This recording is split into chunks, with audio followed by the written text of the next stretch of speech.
하나님 말씀 로마서 9장 1절에서 5절 말씀입니다. 신약성경 251쪽에 있습니다.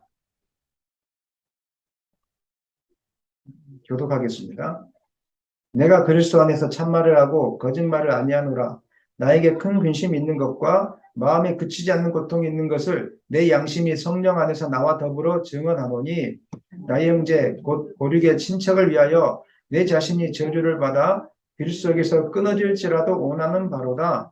그들은 이스라엘 사람이라 그들에게는 양자됨과 영광과 언약들과 율법을 세우신 것과 예배와 약속들이 있고 조상들도 그들의 것이요 육신으로 하면 그리스도가 그들에게서 나셨으니 그는 만물 위에 계셔서 세세의 찬양을 받으실 하나님이시니라. 아멘. 하나님 말씀 제목은 바울의 비통한 마음이라는 제목으로 오늘 말씀을 나누겠습니다. 로마서는 크게 세 부문으로 나누는데 1장부터 8장까지는 구원이 무엇인가, 이 구원의 비밀에 대해서 말씀을 나누었습니다. 그리고 오늘부터 시작하는 9장에서부터 11장까지는 복음의 비밀을 맡은 자들이 왜 실패하였는가, 이스라엘의 비유를 들어서 이런 놀라운 은혜가 있는데 왜 실패하였는지를 말씀해 주시는 것이고, 마지막으로 12장부터 16절까지는 그러면 구원의 비밀을 간직한 우리들은 어떻게 살아야 될 것인가, 이렇게 크게 세 부분으로 나누어 말씀하고 있는데, 오늘 바울은 로마서 9장을 시작하면서 갑자기 비통한 심정을 갖습니다. 구원받지 못하고 말씀을 깨닫지 못하는 자기의 동족들을 생각할 때 너무 비통하다, 이렇게 생각하고 있습니다. 왜 그랬을까? 왜 비통한 심정이 들었는지를 1장부터 8장의 내용을 다시 점검하면 우리는 그 사실을 깨닫게 되어집니다. 그래서 오늘은 먼저 오늘 9장 말씀을 하기 전에 로마서 1장부터 8장까지 하나님께서 바울을 통하여 증거했던 그 복음의 비밀에 대해서 한 번 더 우리가 정리해보는 시간을 갖기를 소망합니다. 로마서 1장부터 8장까지 말씀을 간략하게 요약하면 이렇습니다. 바울은 먼저 구원은 사람의 행위가 아니라 오직 예수님을 믿는 믿음으로 받는 것이다라고 이렇게 선포를 합니다. 그런데 이 말씀을 듣고 반대하는, 반발을 심을 일으키는 세력들이 몇 가지가 존재했는데, 첫 번째는 사람들 중에 착한 사람도 있고 정말 하나님을 몰라도 성실하게 사는 사람들이 있는데, 이 사람들이 구원받지 못하고 지옥 간다면 하나님은 정의의 하나님도 아니고 공의의 하나님도 아니고 너무 잘못된 게 아니냐, 이런 하나님을 믿지 않는 이방인들이 갖고 있는 의구심들이 있었습니다. 그러면 하나님이 잘못된 것이 아닌가, 이렇게 이야기하니까 바울은 이렇게 이야기합니다. 그렇지 않다. 이 세상에 깨끗한 사람은 아무도 없다.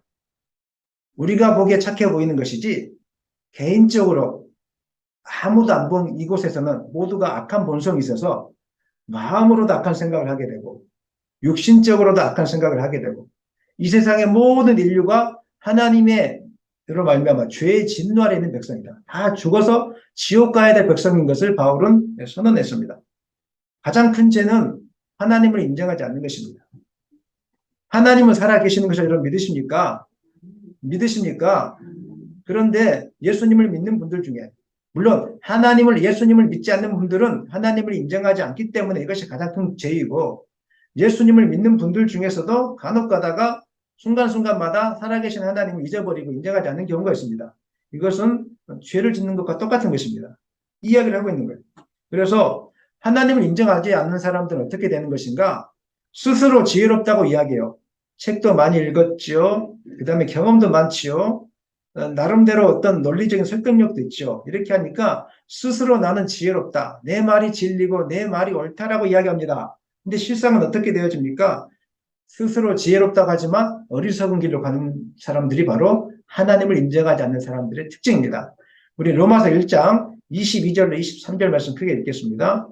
스스로 지혜 있다 하나 어리석게 되어 썩어지지 아니하는 하나님의 영광을 썩어질 사람과 새와 짐승과 기어다니는 동물 모양의 우상으로 바뀌었느니라. 아멘. 하나님을 인정하지 않는 사람들의 모습이 이렇습니다. 스스로 지혜롭다고 하지만 결국은 어리석은 일들을 하고 있는 거죠. 인간보다 못한 피조물을 만들어 놓고 섬기는 것이 지혜로운 겁니까? 그래서 그걸 지혜롭다고 인정해 주는 거예요. 그리고 자기 마음대로 이렇게 살고 있는데 그게 지혜로운 겁니까? 그렇지 않죠. 하나님은 이런 사람들을 당장에 심판하실 수 있어요. 하지만 하나님은 심판을 보류하시면서 그래, 네 마음대로 살아보라 하면서 내버려 두셨어요. 이게 심판이에요. 나중에 하나님이 고난을 주시거나 지옥에 가는 것도 심판이지만 네가 살고 싶은 대로 내버려 둬. 사람들은 살고 싶은 대로 내버려 두세요. 이게 자유라고 생각하잖아요. 내가 마음대로 예배하고 내가 자고 싶을 때 자고 먹고 싶을 때 먹고 그다음에 눕고 싶을 때 눕고 이게 자유라고 생각하잖아요. 근데 하나님은 그것을 심판이라고 하는 거예요. 네 마음대로 한번 살아봐. 내가 간섭하지 않을 테니까 네 마음대로 예배도 해보고 네 마음대로 놀러도 가보고 네 마음대로 한번 살아봐. 이것은 하나님의 심판의 증거입니다. 아이들이 잘못된 길로 갈 때 야단치지 않고 내버려 두는 것은 아이들을 멸망의 길로 가게 하는 거예요. 부모의 역할이 무엇입니까? 잘못된 길로 갈 때 미리 이야기해 주는 거죠. 그거 하면 겪어봤는데 그거 하면 지혜롭지 못한 길에. 당장은 그것이 좋아 보이고 아름다워 보이지만 그 길로 빠지게 되면 너 인생 망가져. 그래서 안 했으면 좋겠어. 이게 부모의 역할 아니겠습니까? 근데 하나님은 죄악 가운데 있는 인간들이 하나님을 인정하지 않고 스스로 지혜롭다고 생각하니까 한번 마음대로 살아봐. 지혜로운지 내버려 두셨다는 거예요. 그러니까 이 세상이 어떻게 되었습니까? 하나님께서 만들어 놓으신 창조 질서를 벗어나서 음욕이 분리돼서 남자가 남자와 더불어 음욕을 행하고 여자가 여자가 더불어 음욕을 행하고 마치 인간 중심의 세상이 선인 것처럼 위장해서 그렇게 엉망으로 살고 있는 것이 이 시대의 모습입니다. 인간이 선하다고 하지만 모든 것을 다 인정해 줘야 된다고 하지만 우리가 볼 때도 저것은 아니다 이런 것들 있지 않겠습니까? 제가 구체적으로 말씀은 못 드립니다. 하지만 이 세상이 스스로 선하다고 우리 마음대로 살게 내버려두고 그것이 자유라고 내버려뒀더니 창조 질서가 다 무너졌고 무너져가고 있고 인간은 지금 술 취함과 마약과 동성애와 그 다음에 간음과 뭐 엉망진창으로 지금 살고 있는 것입니다. 이것이 뭐라고요? 하나님의 심판입니다. 그것이 행복한 삶이 아니에요. 불행한 삶이에요. 내버려 두는 거예요. 하나님이 간섭해서 벌도 내려줘서 돌아오게 하고 정신 차리게 하고 이것이 좋은 거거든요. 이래야 행복해요. 근데 내버려 두니까 자기는 자유로운 것 같지만 사실 이러한 사람들의 특징은 자유롭지 않고 마음에 답답함이 많이 생겨요. 제가 진짜 목사라면 여러분들 좀 괴롭혀야 돼요, 사실은. 집사님 기도에 나오셔야 됩니다. 막 하셔야 된다, 해야 돼요. 왜냐하면 영적인 세계의 비밀을 저는 너무나도 많이 알고 체험하고 있거든요. 나오셔야 됩니다. 왜 안 나오셨습니까? 이게 정상적인 목사인데 제가 아직 비정상적이에요. 그래서 너무 많이 그냥 사랑해주고 아무 말도 못하고 이렇게 하고 있는데 사랑하는 여러분, 저를 정상적인 목사로 만들어주시기를 소망합니다. 제가 어떤 말을 할지라도 다 여러분을 위하는 거니까 미리 가본 사람이 위하는 거니까 또 속상해서 다음 주 안 나가겠지 이렇게 하지 마시고 그냥 정상적인 목사를 만들어 주십시오. 그래서 여러분에게 내버려 두는 목사가 아니라 집사님 힘드시겠지만 기도 자리에 나오는 것이 복 받는 겁니다. 집사님 힘드시겠지만 조금 더 서둘러서 나와서 찬양도 부르고 기도도 하고 마음의 준비를 하는 거 다 힘든 거 알고 있어요. 그거 제가 겪어봐서 알아요. 다 힘들어요. 쉽지 않아요. 하지만 그것이 사는 길이에요. 이게 진리예요. 이게 제가 다 해봤어요. 아니 말씀이 그렇게 하고 있어요. 내버려 두는 것은 좋은 게 아니에요. 이것을 깨닫기를 소망합니다. 내버려 두는 것은 그냥 하나님의 심판일 뿐이에요. 이 사람들은 이것이 옳지 않다는 것을 스스로도 알고 있어요. 그런데 이 옳지 않음을 옆 사람에게 또 증거해요. 아, 이게 옳은 길이야. 이게 옳은 길이야. 옳지 않은데 옳지 않은 길을 같이 가는 사람이 여러 번 늘어가면 그래도 마음이 좀 든든하거든요. 여러 번 늘어나니까. 그래서 옳지 않은 것을 자꾸 옳다라고 이야기하는 거예요. 동성애를 서울 광장에서 그렇게 좋지도 않는 건데 윤리적으로 맞지도 않고 창조 질서에 합당하지도 않는데 서울 광장에서 합니까? 옳지 않는 일을 인정해 달라는 거죠. 그래서 자기도 양심적인 가책은 있지만 양심적인 가책을 탈피하고 싶은 게 더 강한 거예요. 물어보세요. 그것이 좋은 것이라고 자기도 말 못해요. 양심적인 가책을 벗어나기 위해서 이렇게 보이는 곳에 자꾸 세력들을 합산하는 거예요. 성경이 그 이야기를 하고 있다니까요. 이런 일을 행하는 자들을 옳다 한다. 사형에 처할 줄 알면서도 옳다 하는 것이 이 시대 사람들의 특징이에요. 두 번째로 오래전부터 하나님의 택하심을 받았던 율법 아래 있었던 유대인들은 전통과 습관에 매여서 나는 이제 구원받았다.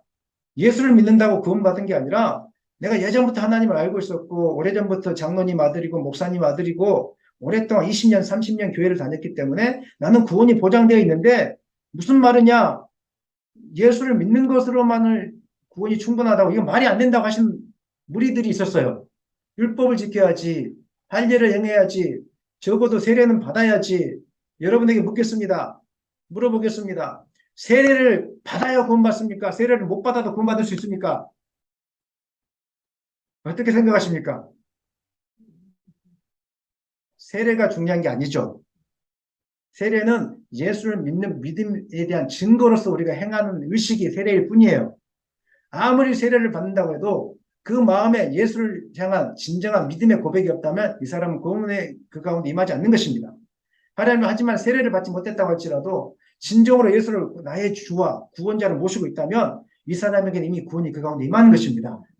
유대인들이 그랬다는 것입니다. 오래전부터 율법을 믿어왔기 때문에 율법을 지켜왔기 때문에 11조를 해왔기 때문에 할례를 받았기 때문에 이것을 해야 구원받는다고 이 사람들은 믿고 있었다는 거예요.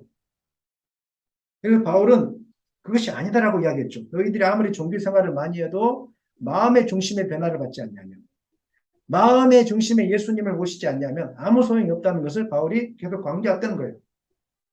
이와 같은 모습을 통해서 바울은 이 땅에 있는 모든 사람은 스스로 구원받을 능력이 있다 없다? 없다는 것을 말해준 것입니다. 우리가 아무리 선한 일을 많이 한다고 할지라도 그 선한 일이 여러분의 누더기 옷을 덮을 수는 없습니다. 하나님 보시기에 여러분이 하는 착한 행동들은 누더기 옷의 한 조각에 불과할 뿐이에요. 우리는 착한 일을 하지만 그보다 악한 일을 지금도 많이 하고 있어요. 마음속에 얼마나 많은 분노와 악함들이 있는지 몰라요. 우리가 수없이 율법을 지켜 행한다고 할지라도 우리 안에 있는 내면에 있는 악한 본성은 지울 수가 없어요. 하나님의 심판을 받아 그래서 우리는 모두가 지옥에 가야 되는 거예요. 하지만 하나님께서 우리를 너무 사랑하셨기 때문에 죄와 사망의 권세 가운데 가두지 않으셨습니다. 내버려 두지 않으셨어요. 너무 사랑하기 때문에. 저도 여러분들을 생각하고 여러분들은 얼마나 저를 위해서 기도하는지 모르겠지만 저는 여러분들을 위해서 하루도 쉬지 않고 기도하고 있습니다. 어제 저녁에도 기도하고 교회당에서도 기도하고 그 다음에 아침에 일어나서 기도하고 교회당에 또 나와서 기도하고 제가 자꾸 말씀드리지 않습니까? 무슨 일이 생길지 아무도 알 수가 없기 때문에 사단은 예배당에 나오려고 하면 기가 막히게 방해를 합니다. 기가 막히게 오늘 은혜가 떨어지려고 하면 기가 막히게 서로 다툼을 일으키게 하고 싸우게 하고 사단이 그렇게 하는데 우리는 넘어가 버려요. 감정적으로 반응하기 시작한다는 거예요. 그래서 제가 기도할 수밖에 없어요. 하나님, 감정적으로 반응하지 않고 어떤 상황 속에서도 주님만을 바라보고 허허 실실 웃고 오게 하여 주십시오. 한번 저를 따라 하시죠. 허허 실실. 이걸 해야 돼요, 여러분. 다시 한번 시작. 허허 실실. 이걸 할 줄 알아야 사단의 권세, 감정을 타치하는 사단의 권세를 이겨 넘어갈 수가 있어요. 그런데 내 뜻대로 안 된다고 또 다시 분노가 올라오고 내 뜻대로 안 된다고 상대방을 비난하는 그 순간 또 다시 사단의 계략에 넘어지게 되는 겁니다. 주일날은 그것이 너무 심해요. 너무 심해. 그래서 제가 계속 기도하고 있어요. 한 영혼을 구원하는 거 우리 뜻대로 됩니까? 안 됩니다. 그런데 왜 여러분 뜻대로 하려고 합니까? 그러니까 마음에 분노가 올라오는 거예요. 한 영혼을 변화시키는 거 여러분 뜻대로 됩니까? 안 돼요. 여러분이 변화시키려고 하니까 자꾸 거친 말들이 나오는 거예요. 저는 내버려 두고 있어요. 그거 무관심해서 내버려 두는 게 아니라 내가 변화시킬 수가 없어요, 여러분들은. 내가 변화시키려고 하면 저는 속상해서 오늘 심장병이 걸려가지고 아마 쓰러져 죽었을 거예요. 근데 그렇지 않고 하나님께 맡기는 거예요. 하나님, 주님, 나는 연약합니다. 아무것도 할 수가 없습니다. 그래서 주님께 맡기는 거예요. 사랑하는 여러분, 여러분 안에 아무 능력이 없다는 것을 기억하십시오. 믿음의 출발은 여기에서부터 시작하는 거예요. 내가 상대방을 구원하려고 하고, 내가 상대방을 변화시키려고 하고, 이렇게 하는 순간 믿음의 길을 가려고 했는데 왜 이런 일이 생기는가? 아니에요. 지혜가 없어서 그런 거예요. 내 힘으로 하려고 하니까 그런 거예요. 여러분이 상대방을 진정으로 사랑한다면 상대방을 위해서 금식으로 기도하시길 원합니다. 상대방을 위해서 정말 1시간이고 2시간이고 기도하시길 바랍니다. 그 다음에 말을 건네세요. 기도하지 않고 내 힘으로 말을 건네고 기도하지 않고 내 힘으로 변화시키려고 하고 그 순간에 싸움이 이루어지는 거예요.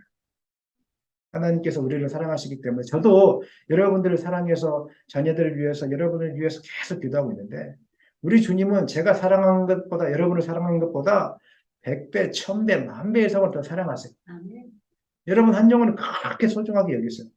그래서 주님이 예배당에 여러분들이 멀리서 오잖아요. 너무 기뻐하세요. 저도 기쁘거든요, 사실은.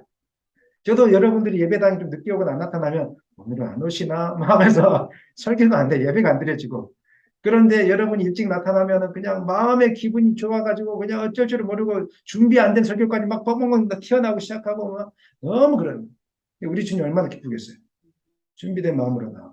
우리 주님 이렇게 기뻐하세요. 그래서 우리에게 해결책을 주셨는데 그것은 너희 스스로 구원을 얻을 수 없으니까 내가 해결책을 줄게. 가장 쉬운 방법이야. 예수를 믿으면 돼. 아멘. 예수를 믿으면 구원받을 수 있다. 이 사실을 우리에게 주신 거예요. 우리가 죄를 해결할 수 없기 때문에 하나님께서 예수님에게 우리의 모든 죄를 다 씌우셨어요. 덮으신 거예요. 그리고 십자가 위에서 우리가 죽어야 되는데 예수님이 우리 죄를 다 덮으시고 씌우시고 예수님이 우리를 위해서 대신 지옥의 고통을 담당해 주신 거예요. 그래서 우리는 예수님을 통해서 예수님을 믿는 그 순간 죄가 다 사함받고 하나님 나라의 자녀가 되는 것입니다. 믿으십니까? 이 사실이 분명해져야 되는 거예요. 하나님을 믿을 때, 예수님을 믿을 때 우리 가운데 놀라운 일들이 일어나기 시작하는데 골로새서 2장 14절로 15절 반복적인 복음은 반복적으로 또 듣고 또 들어야 되는 거예요. 아는 말씀이기 때문에 야 오늘은 조금 쉬어도 되겠다 이게 아니라 아는 말씀이지만 잊어버리기 때문에 그 감동을 잊어버리기 때문에 또 듣고 또 들어야 되는 거예요. 사실은 골로새서 2장 14절로 15절 우리가 예수님을 믿었을 때 예수님의 십자가의 사건이 우리에게 어떤 영향을 미치는가 한번 보겠습니다. 시작. 우리를 거스리고 불리하게 하는 법조문으로 쓴 증서를 지우시고 제하여 버리사 십자가에 못 박으시고 통치자들과 권세들을 무력하여 드러내어 부경거리로 삼으시고 십자가로 그들을 이기셨느니라. 놀라운 말씀이 있어요. 예수님의 십자가 사건은 법조문으로 쓴 증서를 지워버렸어요. 무슨 말입니까? 검사가 이야기하지 않습니까? 너는 죄인이야. 너는 나쁜 놈이야. 우리가 인생에서 실패하고 감정적으로 무너지는 때가 언제입니까? 옛날에 실패했던 것들을 자꾸 생각나게 할 때. 우울증이 왜 걸리는 겁니까? 실패하는 것에서 그 생각에서 묶여서 나오지 못하는 거예요.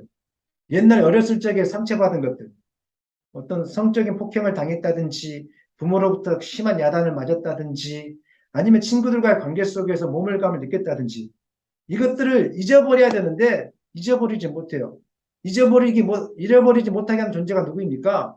사단 아닙니까? 사단이 우리를 불리하게 하는 법조문을 쓴 증서를 가지고 있어요. 그래서 자꾸 생각나게 저녁에 자려고 하면은 우리 어머니가 왜 나를 그때 그랬을까? 또 자려고 하면은 우리 자식은 왜 이러는가? 또 자려고 하면은 옛날에 그 실패했던 기억들 있잖아요. 관계 속에서. 자꾸 법조문으로 쓴 증서를 사단이 자꾸 읊혀내기 시작하는 거예요. 그러니까 기도가 막히는 것이고 관계가 깨지는 것이고 하나님 말씀이 들리지 않는 거예요. 그런데 예수 십자가의 보혈로 예수님이 이것을 다 지워버리셨어요. 이 사실을 믿는다면 여러분 과거에 실패했던 거 다 잊어버리시길 소망합니다. 여러분이 잊어지기가 힘들다면 기도하세요. 하나님께 나와서. 잊혀질 때까지. 성령이 임해서 과거의 상처, 아픔, 옛날의 나의 모습 이런 것들 다 지워버려야 새롭게 될 수 있는 것입니다. 여러분 실패한 사람 아닙니다.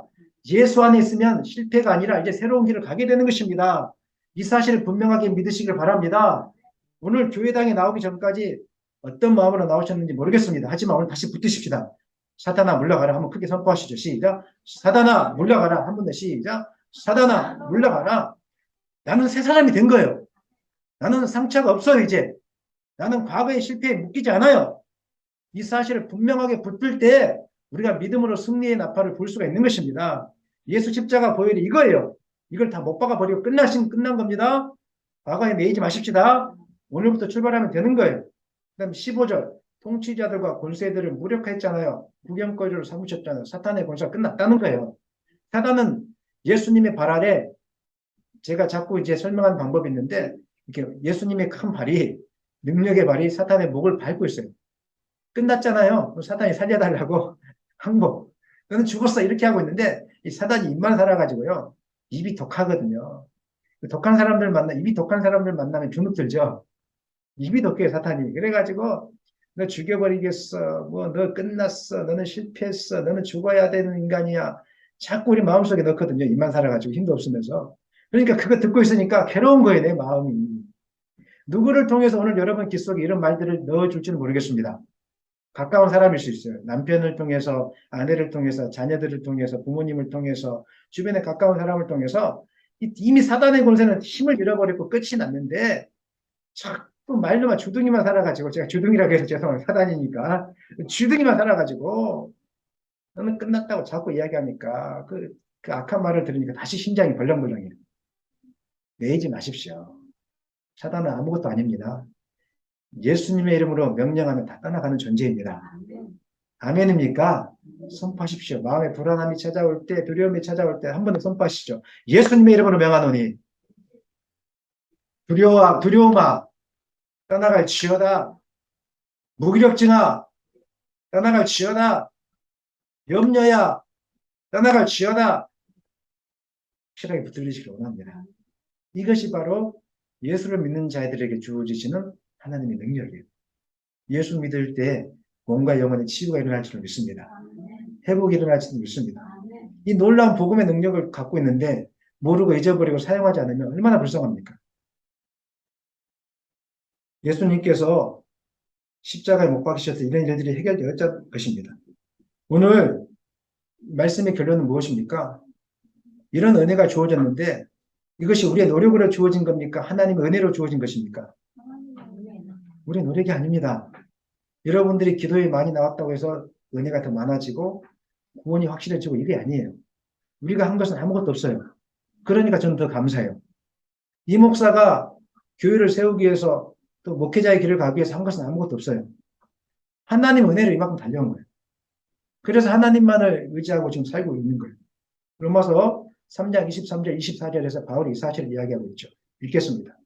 모든 사람이 죄를 범하였음에 하나님의 영광이 이르지 못하더니 그리스도 예수 안에는 성령으로 말미암아 하나님의 은혜로 값없이 의롭다 하심을 얻은 자 되었느니 모든 사람 기독교인이나 불교인이나 나름대로 오랫동안 예수님을 믿었다고 하는 사람들이나 그렇지 않은 사람이나 하나님의 영광에 스스로 이르지 못합니다. 그래서 하나님께서 예수님의 성령으로 말미암아 은혜로 값없이 우리 가운데 구원을 베풀어 주셨습니다. 이것이 얼마나 큰 것인지 모릅니다. 그래서 예수님을 믿기만 하면 우리는 하나님의 은혜 속에 들어오게 되는 것입니다. 예수님을 믿기만 하면 심판은 우리 가운데 존재하지 않습니다. 여러분 두려워하지 마십시오. 제가 이 세상을 살면서 가끔씩 나는 정말 이 세상에서 무능한 인간인가? 나는 아무것도 이루지 못한 인간인가? 이런 마음이 들 때가 많아요. 저뿐만 아니라 이 세상의 개척교회 목사님들이 그 마음을 가질 때가 굉장히 많습니다. 혹시 여러분 주변에 개척교회 목사님 계시다면 좀 몰래 도와주거나 기도를 하시면 좋을 것 같아요. 개척교회 목사님이 갖고 있는 상심은 정말 말을 할 수가 없습니다. 하나님만 바라본다고 해도 스스로 무너지고 상심해서 쓰러질 때가 너무 많습니다. 기도하지 않으면 하루하루를 버텨나갈 수가 없습니다. 하지만 저는 기도하는 은혜를 베풀어 주셨기 때문에 계속 이겨나가고 있습니다. 하나님만 보면 오직 주님만 바라보며 지금까지 계속 나가고 있는데 그렇게 힘든 거예요. 하지만 무엇을 생각하면 힘이 나냐면 내가 힘들지만 하나님이 나를 기억하고 있구나. 그리고 나에게는 이렇게 조금 부족하고 연약한 모습이 있는 게 아니라 이후에 영광스러운 주님을 만나 그 천국이 보장되어 있구나.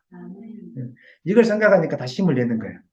그리고 주님은 뭐 교회가 크게 되어지고 뭔가 화려한 강사가 되어지고 이걸 원하는 게 아니거든요. 주님은 내가 주님께로 더 가까이 나가고 성도들을 최선을 다해서 섬기면 그것으로 나의 사명을 다하는 것입니다. 이걸 깨닫고 나면은 다시 마음의 기쁨이 올라오기 시작합니다.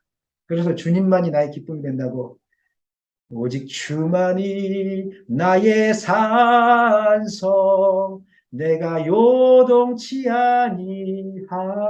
아니하리 이런 찬양을 부르면서 매일매일 제가 다시 일어나고 있습니다. 여러분은 저를 바라볼 때 목사님 매일 기도하니까 성령 충만하니까 다 쓰러지지 않을 것 같습니다 라고 생각할지 모르겠지만 하루에 수십 분 쓰러집니다. 수십 번 쓰러지는데 주님을 붙들고 다시 일어나게 되는 것입니다. 하나님의 은혜로. 사랑하는 여러분, 오늘 내가 살아있는 거 하나님의 은혜인 것을 기억하시길 바랍니다. 그리고 내가 오늘 예수님을 믿게 되었다 이 사실이 하나님의 은혜라는 이 사실을 기억하시길 바랍니다. 이 은혜라는 사실을 기억하면 우리가 하나님을 위해서 최선을 다해서 섬기는 거 절대 우리가 손해보는 것이 아닙니다. 기쁨을 하는 것이에요. 하나님 나를 사랑하기 때문에. 이 사실을 믿으셨으면 좋겠습니다. 문제가 이제 생겼어요. 야, 이제 우리가 주님의 은혜로 구원받았기 때문에 이제 아무렇게나 살아도 되겠다. 이런 사람들이 등장하기 시작했어요. 나는 예수를 말미암아 구원받았기 때문에 아무렇게나 행동해도 되겠구나. 구원이 보장되어 있기 때문에 이런 사람이 등장한 거예요. 하지만 진짜로 구원받은 사람은 악을 멀리하게 되어 있어요. 왜냐하면 빛과 어둠은 같이 할 수가 없는 거예요. 내가 예수를 믿고 구원받았다고 하는데 그 삶의 모습을 보니까 입에 독 한 마리 나오고 삶이 엉망이고 삶의 부정직이 가득하고 거짓이 가득하다. 이거는 예수를 믿는 껍질만 쓰고 있는 것이지 실상은 믿지 않는 사람이에요. 근데 제가 믿지 않는 사람이라고 말할 수 없어요. 상처받으니까. 근데 예수님이 믿지 않는 사람이라고 말씀해 주셨어요. 열매로 그들을 알지니라. 아멘입니까? 말은 하지 않지만 그 사람이 하는 행동, 모습, 이걸 통해서 진짜 예수님을 믿는 사람인지 안 믿는 사람인지 볼 수 있다는 것입니다. 오늘 로마서 6장 13절 14절 읽겠습니다. 또한 너희 지체를 우리의 무기로 죄에게 내주지 말고 오직 너희 자신을 죽은 자 가운데서 다시 살아난 자 같이 하나님께 드리며 너희 지체를 의의 무기로 하나님께 드리라. 죄가 너희를 주장하지 못하느니 이는 너희가 법 아래 있지 아니하고 은혜 아래에 있습니다. 은혜 아래에 들어오는 사람들은 죄를 짓는다고요, 안 짓는다고요? 예, 아예 안 짓진 않습니다. 하나님께서 우리를 영화로운 몸으로 만들어 주시기까지는 우리도 여전히 미혹의 영에 미혹을 받습니다. 바울도 그래서 마음으로는 하나님의 법을 섬기려고 하지만 육신은 죄의 법을 섬긴다고 갈등 속에 있다라고 이야기했어요. 중요한 것은 무엇이냐면 예수 믿는 사람은 죄를 안 지으려고 하지만 미혹의 욕심에 넘어갈 때 성령으로 통하여 다시 회개하고 돌아오게 되고 다시 일어나게 된다는 거예요.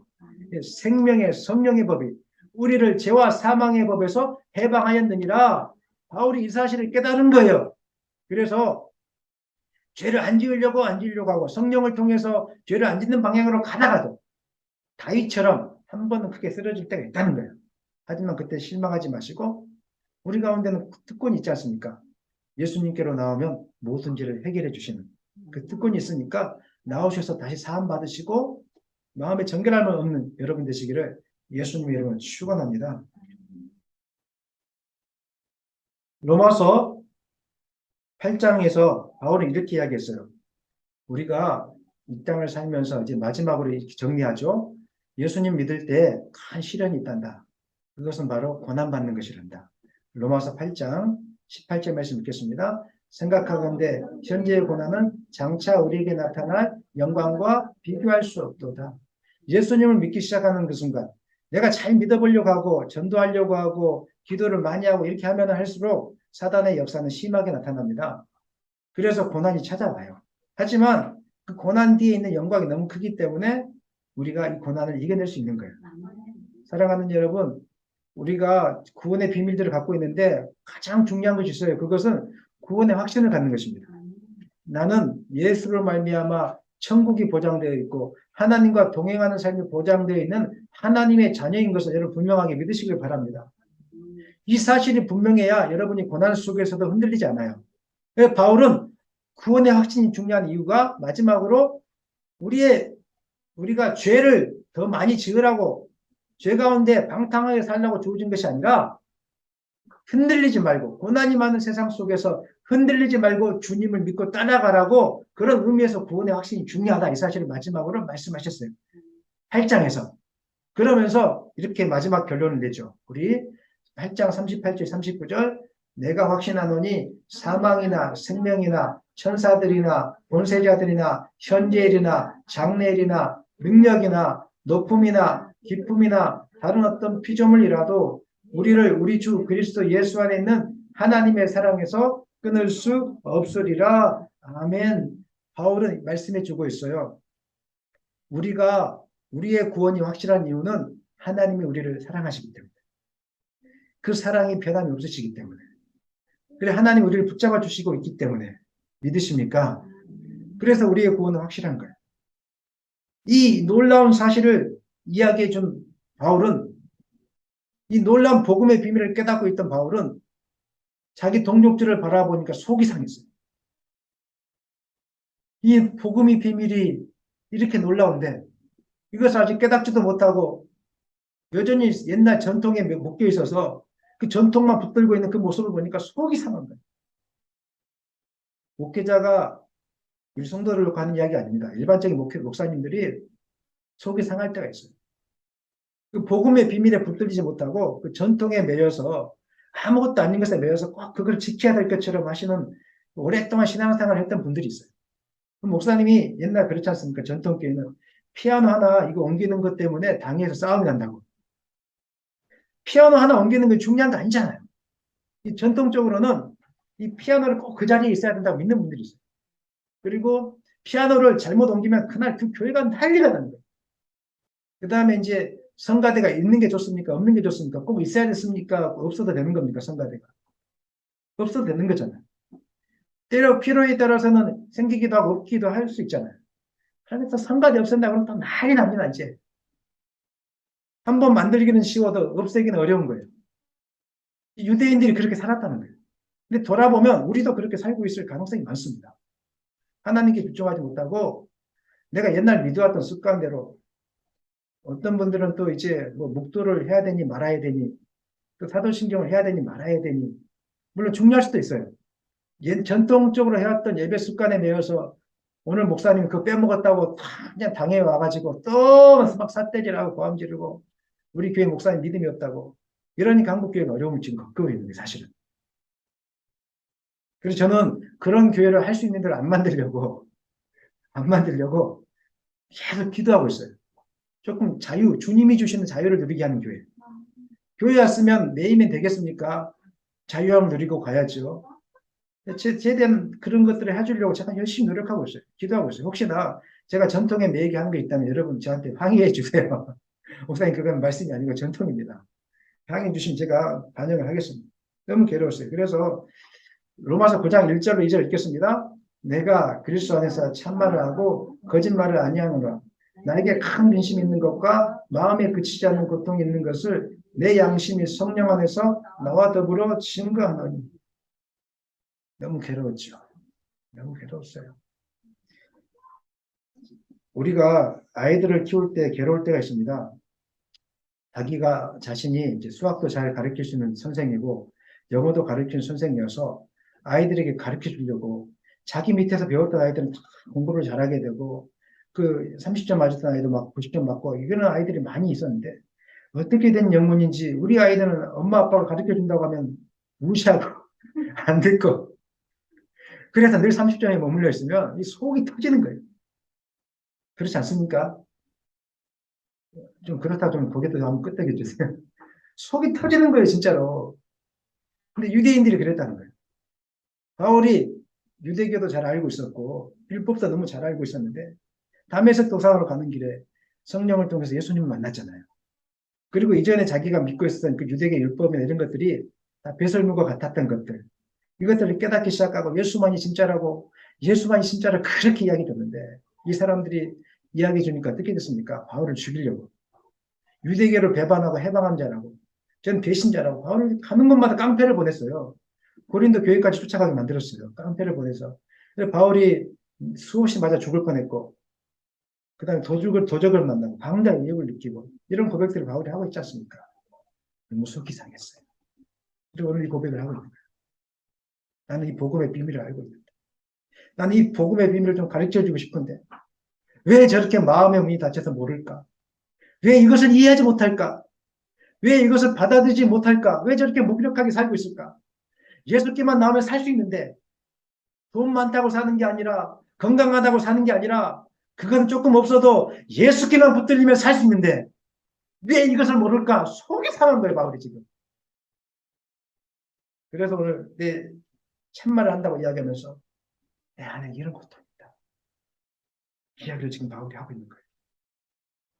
3절도 얼마나 민족을 향한 사랑이 컸는지 읽겠습니다. 나의 형제, 곧 고리게 친척을 위하여 내 자신이 저주를 받아 그리스도에게서 끊어질지라도 나는 원하는 말. 하나님, 내가 지옥에 가도 좋사오니 내 주변에 있는 우리 형제들 천국 가게 도와달라고 예수를 알게 도와달라고 얼마나 진실된 고백입니까? 영적인 눈이 열리면 우리 대충 주님은 못 믿습니다. 바울은 천국을 보고 온 사람이고 지옥을 보고 온 사람이에요. 여러분이 오늘 지옥을 직접 하나님께서 30초 아니 1초만 보여주면 여러분 놀래서 기겁을 해서 눈을 부릅뜨고 하나님 전 인생을 바치게 될 거예요. 제가 그렇게 하지 말라고 해도 오늘 1초, 2초, 3초만 여러분의 조상들, 할아버지, 할머니, 돌아가신 부모님이 지옥에서 어떻게 하고 있는지 보고 난다면 정신이 바짝 뛰어가지고 내가 지금까지 쓸데없는 것을 붙들고 있었구나. 내가 지금까지 쓸데없는 것에 매여 살고 있었구나. 이걸 깨닫고 동족들을 위해서 내 아내를 위해서 남편의 영혼을 생각하면서 자녀들의 영혼을 생각하면서 울며 기도할 수밖에 없어요. 저도 가끔씩 주변에 안 믿는 친척들이 있거든요. 생각할 때마다 속이 상할 때가 있어요. 하나님, 이 땅의 삶이 끝나면 다시 돌아올 수가 없는데 이 땅에서 삶이 있을 때 우리가 실수하면 회복할 수 있지만 이 땅의 삶이 끝나면 돌아오지 못하는데 그리고 내가 천국에 있을 때 그 지옥에 들어간 사람들의 고통을 내가 어떻게 보고 있겠습니까? 물론 천국에서는 지옥을 저는 볼 수 없다고 생각합니다. 천국에서 비유는 있지만 천국에서 지옥에 있는 사람들 고통, 내 부모가 고통받고 있는데 그거 어떻게 보고 살겠어요? 그게 천국은 천국이 아니잖아요. 그거 다 잊어버리게 만드실 것 같아요, 하나님. 부모에 대한 관계 이런 것도 다 잊어버리게 만들고 영화로운 마음으로 가게 만들 거예요. 그런데 내 사랑하는 부모가 천국에 갈 줄 알았는데 죽어보니까 예수님 믿어서 천국 갈 줄 알았는데 내 사랑하는 부모님이 목사님이고 장로님이고 권사님이셔서 천국 갈 줄 알았는데 헛믿음을 갖고 있었다는 거예요. 가짜 믿음. 지옥 가보니까 지옥 가 있어요. 얼마나 속이 상할까. 미치는 거예요, 이거 사실은. 우리 사랑하는 부모님, 자녀들이 가다가 사고를 당해도 속이 상하잖아요. 몸이 마비됐다고 생각해 보세요. 얼마나 속이 상하겠어요. 제가 아는 분들 중에는 자녀가 사고로 인해서 평생 누워 계시는 분들이 있어요. 저는 그 부모님을 위해서 계속 기도하고 있어요. 얼마나 안타깝고 속이 상할까. 그런데 그 사랑하는 사람이 지옥에 가 있다. 여러분 견딜 수 있겠어요? 우리 이렇게 믿으면 되겠습니까, 지금? 이러면 안 되지 않습니까? 우리는 가서 복음을 증거하고 우리가 복음을 못 증거하면 애통하는 마음으로 기도해야죠. 싸우지 말고. 교회당에 나오라고 싸우지 말고 애통하는 마음으로 지옥 가지 않게 해달라고 기도해야 되지 않겠습니까? 아멘입니까? 오늘 하나님이 우리 가운데 바울의 심장을 품으라는 거예요. 지옥을 안다면 그렇게 하라는 거예요.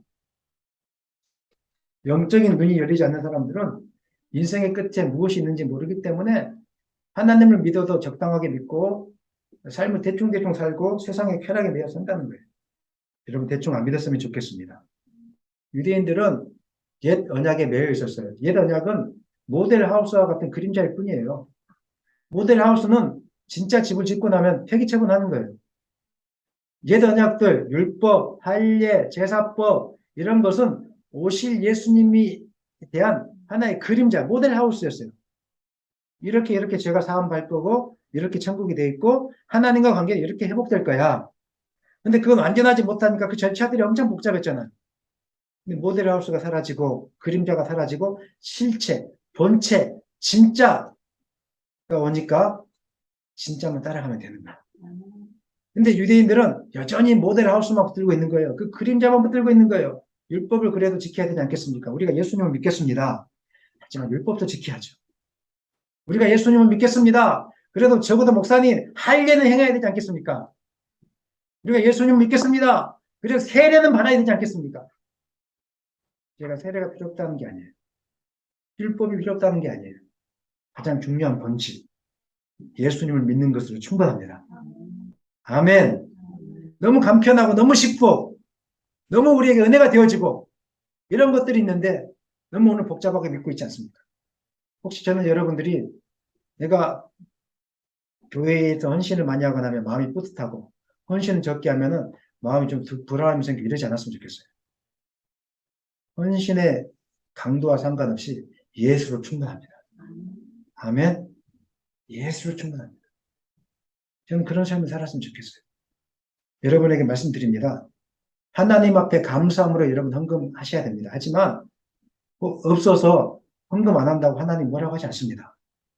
그런 거에 매이지 마시고 제 평생에서 오는 여러분이 진실되게 예수님을 받아들이는 것입니다. 예수님만 믿으면 저는 제 할 일을 다 하는 겁니다. 진짜로 믿기를 소망합니다. 아멘이 작으면 진짜 아니에요. 진짜로 예수님 믿기를 소망합니다. 아멘의 문이 목이 트여야 진짜로 믿는 거예요. 다시 한번. 진짜로 예수님 믿기를 소망합니다. 아멘. 이것은 부끄러운 것이 아니에요. 로마서 9장 30절로 32절. 이제 32절만 읽겠습니다. 시작. 어찌 그리하냐? 이는 그들이 믿음을 의지하지 않고 행위를 의지함이라 부딪힐 돌에 부딪혔느니라. 잘못된 선입견 때문에 하나님께로 나오지 못하고 예수님을 미치지 않고 예수님 믿으라고 하니까 자꾸 이것도 해야 되지 않습니까? 저것도 해야 되지 않습니까? 이것 때문에 마음에 부담감이 생기고 은혜가 그 가운데 임하지 않았던 거예요. 바울이 로마서 8장, 9장 마지막 절 부분에서 이렇게 이야기하고 있어요. 사랑하는 여러분, 오늘 여러분을 묶고 있는 선입견이 무엇입니까? 잘 생각해 보시기 바랍니다. 예수님께서도 이야기를 하셨는데 우리 8장 마태복음 9장 17절 말씀 읽겠습니다. 새 포도주를 낡은 가죽 부대에 넣지 아니하나니 그렇게 하면 부대가 터져 포도주도 쏟아지고 부대도 버리게 됨이라 새 포도주는 새 부대에 넣어야 둘이 다 보존되느니라. 예수님은 전통이나 형식에 매이면 예수님을 받아들일 수 없고 받아들인다고 해도 그것 때문에 터져버릴 것이다. 은혜를 못 받게 될 것이다. 오늘 우리에게 필요한 것은 여러분들이 갖고 있는 하나님에 대한 생각들, 전통에 대한 생각들, 혹시 잘못된 선입견이 있다면 과거의 신앙의 방식들 다 내려놓고 새롭게 마음을 변화받고 오직 예수님으로 충만하다. 이 마음을 소유하시기를 소망합니다. 새 마음이 준비되지 않으면 새 은혜가 임하지 않는 것입니다. 어떻게 신앙생활을 해오셨습니까? 어떤 목사님, 어떤 교회에서 신앙생활을 해오셨습니까? 그 속에 신앙생활을 해오면서 교회는 이렇게 해야 된다고 혹시 그런 고정관념을 갖고 있지 않습니까? 또 은사가 많은 교회에서 자랐다면 또 목사님은 늘 은사를 갖고 있어야 된다고 생각하고 있지 않습니까? 헌금을 강요했던 교회에 있다면 적어도 교회가 헌금을 많이 해야 된다고 생각하고 있지 않습니까? 교육의 프로그램 속에 있었던 또 그런 분이 있다면 우리 아이들은 주일학교가 있어야 된다고 생각하고 있지는 않겠습니까? 다 필요 없습니다. 오직 예수님, 아멘입니까? 오직 성령님, 아멘입니까? 성령을 의지하여 예수님을 받아들이면 다 해주십니다. 하나님이 갈 길을 예배해 주시는 것입니다. 우리 아이들을 주일학교 예배 안 드릴지라도 오늘 어른 예배 가운데 성령이 임하면 아이들이 하나님을 통하여 깨닫는 지혜가 임하기 시작하는 것입니다. 하나님이 우리 아이들 가운데 임하기를 소망합니다. 역사하기를 소망합니다. 예수로 나의 구주 삼고 성령과 피로써 거듭나니 이 세상에서 내 영혼이 하늘의 영광 하늘의 영광 누리도다. 이것이 나의 간증이요 이것이 나의 찬송일세. 나 사는 동안 끊임없이 구주를 찬송하리로다. 말씀 맺겠습니다. 사랑하는 여러분, 특권을 얻었으면서도 선입견 때문에, 전통과 형식 때문에 그 특권을 누리지 못하는 것은 불행한 것입니다. 오늘 과거의 생각들 다 지워버리시고 예수로 구주 삼고 예수님과 동행하는 삶 살기를 소망합니다. 그 성령님이 이끌리신 삶 되기를 소망합니다.